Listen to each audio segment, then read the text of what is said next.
Welcome to the People Connect podcast. Your network is your net worth. Are you ready to take your life to the next level? Be prepared to leap out of your comfort zone and connect with the who's who of what you want to do. Stop, drop, and roll as we start, market, and grow the CEO of you and your host, Nichelle Womack. She will help you engage, reinvent, motivate, and reactivate your plans for success. Hey everybody, it's Nichelle. How are you? Welcome. Thank you for taking time out of your day to spend with me at the People Connect podcast. Hoping to change some lives today, build some businesses, create some lifestyles. That's what we do at the People Connect podcast. What's going on in your world? Pray it's been a great day. If not, it's not too late. Today, we are going to talk about the types of emails you should be using in your business. Are you using email? You know, after being in business over 20 years, brick and mortar, email was something very, very new to me. Must be honest with you. Within the last probably about 3 years, I started building a list. Wasn't necessarily persistent with it until this last year. I would say I got more aggressive with it in about 2015 when I saw that without a list, you really were not building your business, especially if you are dependent on some type of social media, because you never know. We already know within Facebook, sometimes they have a tendency to shut your account down, block it, things of that nature. And then since they're really working with analytics, that kind of holds things up as well. So what I've learned is that really you want to keep your customers with you as long as possible, as much as possible, and you want them to follow you wherever you are, regardless of what social media you have. So the importance of an email list has become the biggest, or if not the biggest, things that should be in your business planning when you're planning your business. And as I mentioned, being a brick and mortar owner for over 20 years, we really never focused in on that because most of our customers were through referral or they came through the door, things of that nature. So, but if you are especially an online business, you really, really want to think about building your list. And, you know, I've heard people say they've had anywhere from 50. I know our list is consistently growing right now. We're about at 100. As I mentioned, I just started in December really trying to build a real list. And I hear some people having anywhere from 100,000 to 500,000 people on their list. But then I question, because just like your friends on Facebook, Instagram, Twitter, wherever you are, LinkedIn, are they really contributing to your bottom line? Are they really supporting your business, or are they just there taking up space? So when I think about email marketing and what it should provide, I came up with about 4 concepts that I'm going to share with you today. And hopefully by sharing this with you, it will help you kind of segment the people you're targeting. Not only segment them, hopefully you will get the right people on your list. Because regardless, you can have, as I mentioned, 100,000 people on your list. And if they're not who you are targeting, it's like a wasted list. And you just have all these people on your list and nothing is happening. And I must tell you that I've learned that within the time frame that I started building my list. In fact, it gave me the opportunity to go back to try to analyze to see if these people are really in my corner, or are they just there to get the little things that I offer, which is not much. I haven't really started offering too much, but are they there for a reason? Or are they there because they like what I offer? Or are they there just taking up space? Taking up space. And we know real estate, as I am a real estate broker, real estate is a commodity that is not free. You have to pay to be online because being online is your real estate. And if you are with a mail service that is not free, you're paying for people to be there that are not really doing anything for you. My first mail service that I started with was and still is MailChimp. And, you know you get the free, I think it's 2,000 people you get free up to before you have to start paying. I initially went in and started paying the $10 a month because I had a purpose and a goal that I wanted to try to accomplish. And I'm still working on that. I'm not an expert when it comes to email, but I will tell you that I'm learning some things and I'm getting better at it. So I wanted to share it with you. So some types of emails that you should be using in your business to build it. And as you know, emails. I remember because I actually am a distributor for Constant Contact. And I know when I was talking to them, when I initially started with them, we were talking about the significance of email and newsletters and things of that nature. At the peak of social media, it was like, what are we going to need emails for? Do people actually check their emails? Granted, a lot goes to spam, but for the most part, just think of yourself. Do you check your emails? I personally check my emails all the time. Why? Because one, I prefer to be honest with you, talk to you through email or text. And if it's of importance, then I know I need to get on the phone and talk with you. But email makes our lives so much easier. And in some aspect, we're kind of attached to our phones because if you have a smartphone, then that's where your email is going. And it gives so much freedom. You can be on vacation. You can be working from your laptop on vacation anywhere, and you still have access to your email on your phone if you decide to go do an excursion of something of some sort. So billions and billions of emails are sent on a daily basis from business to personal and even to uninvited. You get some of these solicitation emails and you're like, what the heck is this? Did I sign up for this? So an email address, as I mentioned earlier, is virtually a way of communicating with someone when you're trying to influence them in some type of capacity. And the truth of the matter is most emails are never open.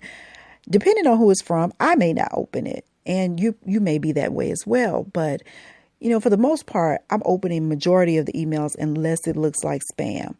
A lot of them are ignored purposely. And as I mentioned, a lot go to spam. So those that are open are done so with curiosity.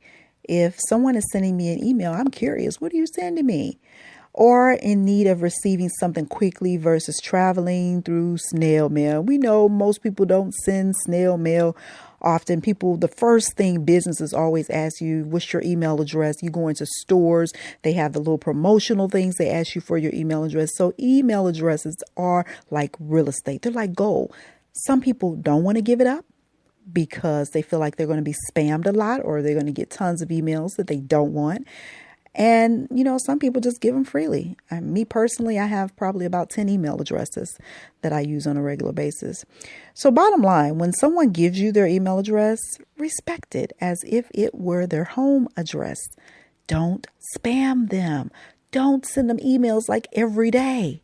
I mean, really, that can be very annoying. Just think about it. Would you want someone sending you an email every day? So email marketing is a surefire way to build a huge following. I mean, huge. You can start off small and build from there, but you have to deliver information and make some revenue. You have to make some revenue. That should be your ultimate goal in sending email marketing, because keep in mind, email, it is a form of marketing. Yet running any type of online or email marketing campaign, it will take some strategy. And the more you do it, the better you'll get at it. The ability to follow compliance is so key because you can be hit with spam if someone reports you to whatever email provider that you are currently with or they're currently with. So you must be strategic in any topic, as well as what is your purpose? What's your purpose for sending this email?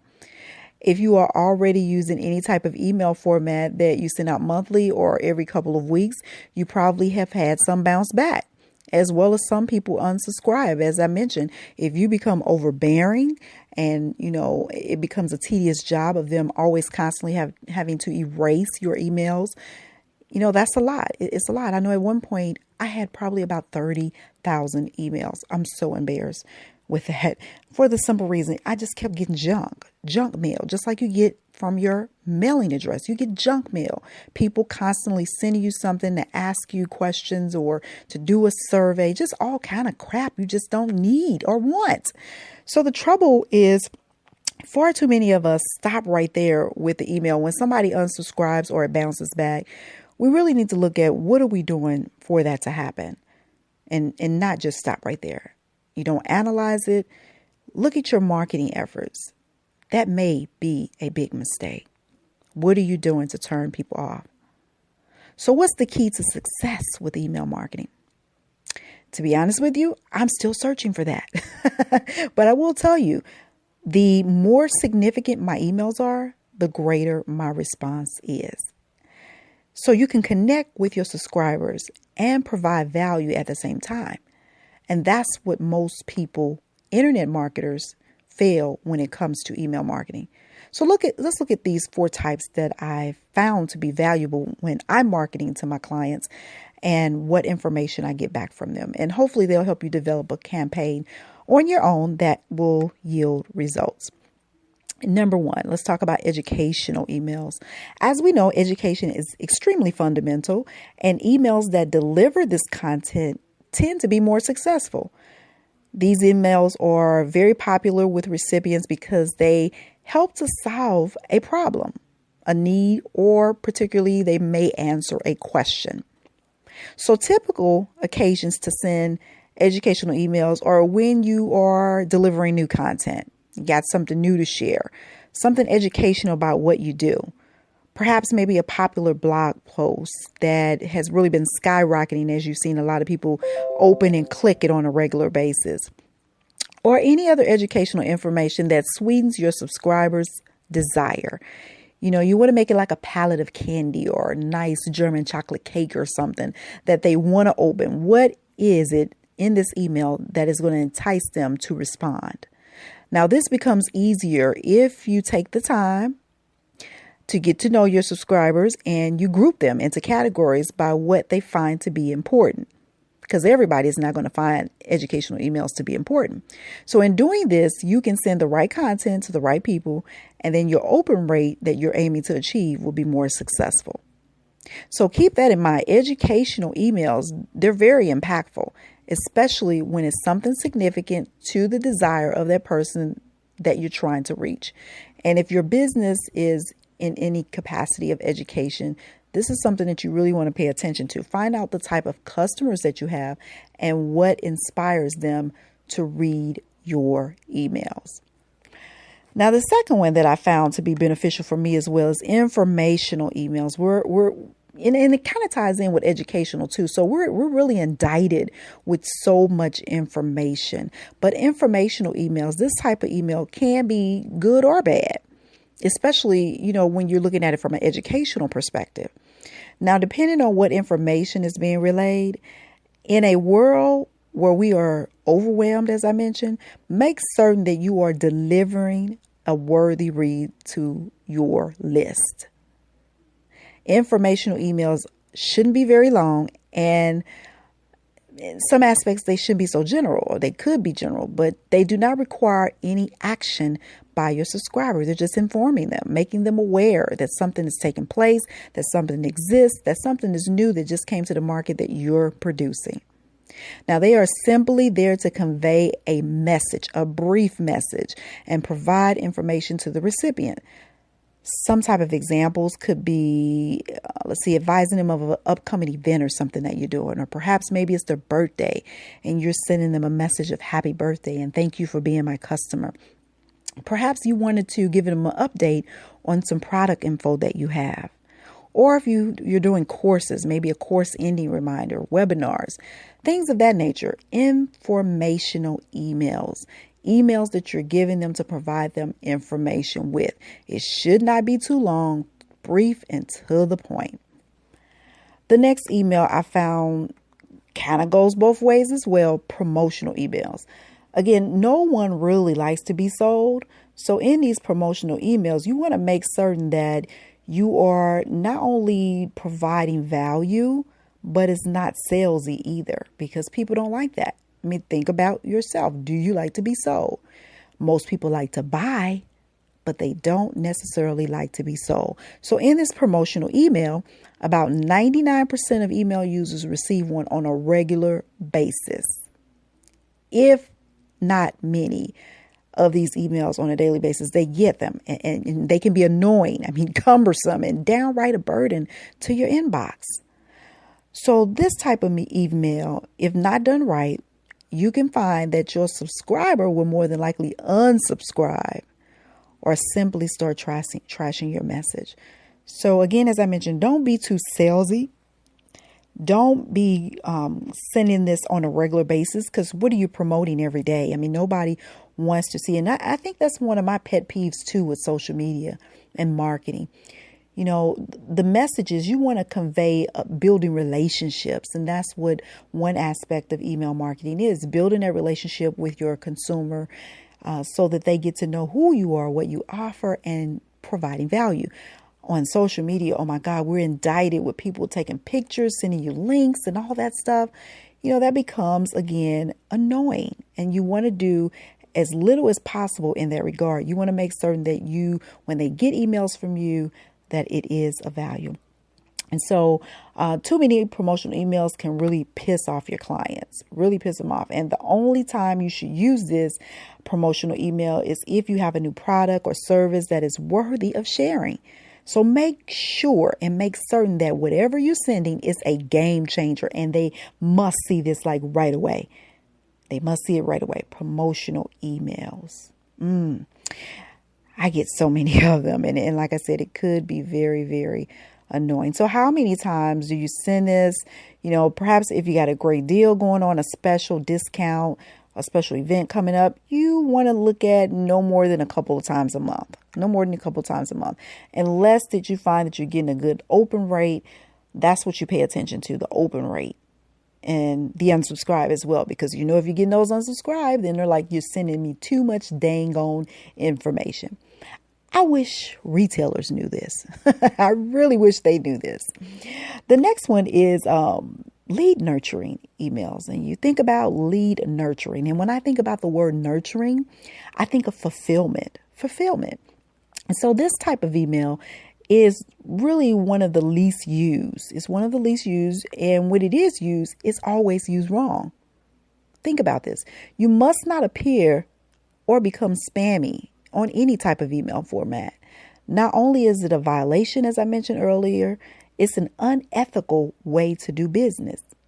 The annoying factor can quickly cause people to move away and really share it in the community, you know, that they don't want emails from you because of the spammy so much that you're throwing at them. So it takes a lot of time and effort to take a lead and move them through your entire sales cycle. It's a process. And in that process, you're still looking at building that relationship. So by using lead nurturing emails, you're able to help with that process and have it occur faster. And you really don't need to invest a lot of time. You can simply set up various nurturing campaigns with emails, 7 to 8 of them. And in each one of them, you're simply scheduling them to execute over a period of time. So, you know, and I would think that would probably be in a month basis. That's what I would try to work on. I'm looking at that aspect, doing 7 to 8 a month. And so both 60 and 90 days are popular, depending on what type of product or service you have, that you spread that out. And it's really making them aware of who you are and then not forgetting. You know, it's always been said in business, you want to stay in front of your customer, but there's many ways that you can do that. There's many ways that you can stay in front of your customer. And I would not even negate the fact of sending some snail mail. Maybe perhaps you can send them just, something in the mail to say hi and thank you for your business. Because again, realistically, how many times people don't open their email? But most of the time when something goes to someone's house, they have a greater chance of opening it. So you want to be diversified in your relationship building when it comes to marketing, email marketing, and then, offline marketing as well. So the messages that you send in lead nurturing, they should be very short, very brief, very short, but yet they should be packed with content-rich information. And that you should try to get that lead to respond. In everything you do in marketing, you need to have a call to action. And that call to action will either lead them to buy your product, lead them to go to your website, lead them to pick up the phone and call you and say, hey, I want this. So keep that in mind. Lead nurturing. You're nurturing the relationship. You're giving them little nuggets of advice or information that intrigues. Really, marketing is all about intriguing the client. making them feel good, making them aware, and then having that call to action where you can say, hey, I've done this. Now you need to do that. Lead nurturing emails. So email marketing, it really, really has so many advantages. And I think it's grown significantly over the time. And as I mentioned, just myself starting up in December, I see the progress that I've made. I started with perhaps maybe 1 to 5 on my list and have grown since then. And I probably have more on there now. I know each and every day I probably get anywhere from 2 to 10 a day. And that depends on what I'm doing. Are you putting people out there to go to your website? Are you telling them to sign up for a freebie? Or are you telling them or trying to get them to go to just learn more about you on your website? And if you got any little drop down things that come in and say sign up for our email, those are always easy and quicker to have to get people to sign up for your list. People want something. You got to give something. If you want something, you got to give something as well. It's a reciprocal process. That's what business is all about. Business is strategy, reciprocating, giving, and receiving. If you want to receive, you must learn how to give. And that's where the email process comes in. I mean, people are just not going to sign up for your email if they're not getting anything in return. And that's the truth and the bottom line.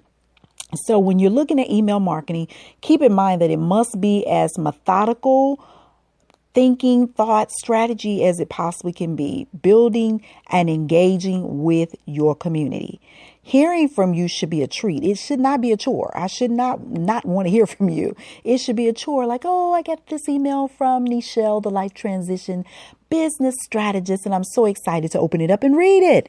So it should be a treat. What is she sending me today? Great information, new products that she has available, pictures of her recent vacation. Oh, I just love engaging with her. All right. Not a chore. Oh, here's this email coming again from Nichelle. Let me go ahead and delete this because I'm so tired of getting all these emails from her. You don't want your customers to feel that way. I know I don't. So don't overburden them or underestimate the power that you have with the click of that button. That button is so powerful, that click of that button with email marketing. Make certain you drive the right traffic towards building your brand. Remember, you are your brand. So what you convey to your public and your audience and your customers, that's what they will see. That's what they will recognize. And developing a fan base that don't mind sharing your value either. They don't mind sharing it. And so if you do that, you'll deliver. You'll deliver a purpose and a mission for the strategy that you're trying to achieve. So what type of emails are you currently using in your email marketing campaigns? Kind of curious to hear from you. Do you have any new ideas? And why not give some of these things that I mentioned to you a try?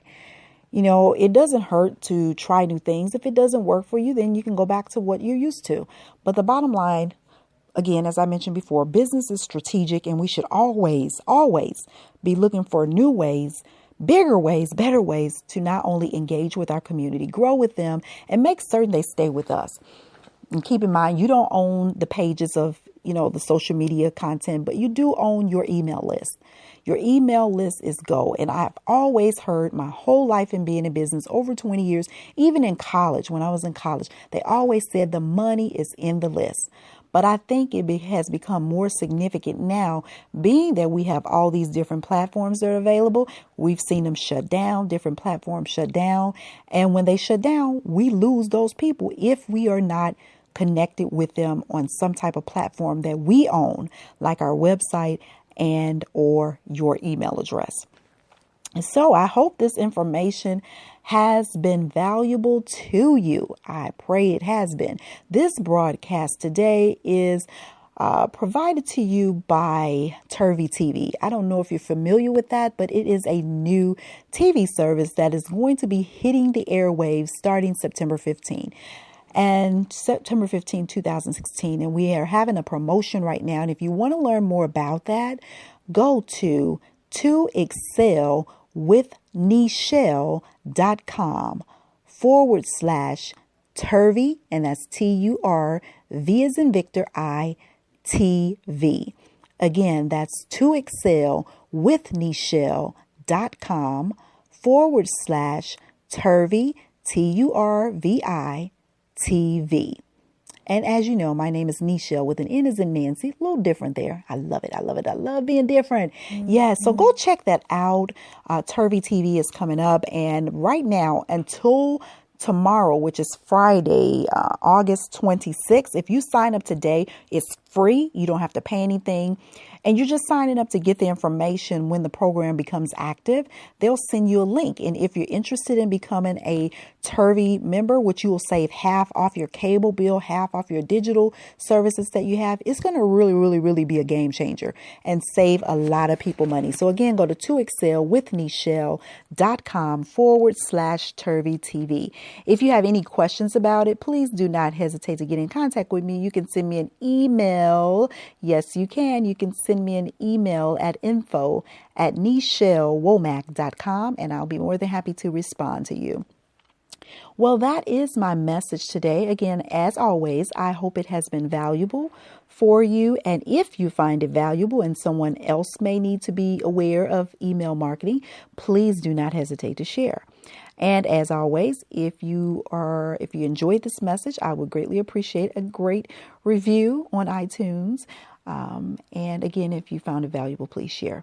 My name is Nichelle Womack, and I look forward to speaking with you very soon. Take care, be blessed and highly favored in everything that you do. Thank you for listening to the People Connect podcast.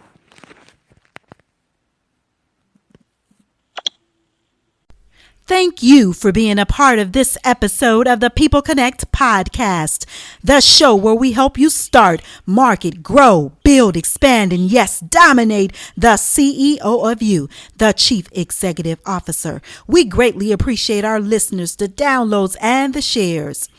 If you have a show idea, please connect with us at the People Connect podcast at gmail.com. Until next time, may everything you touch turn to gold.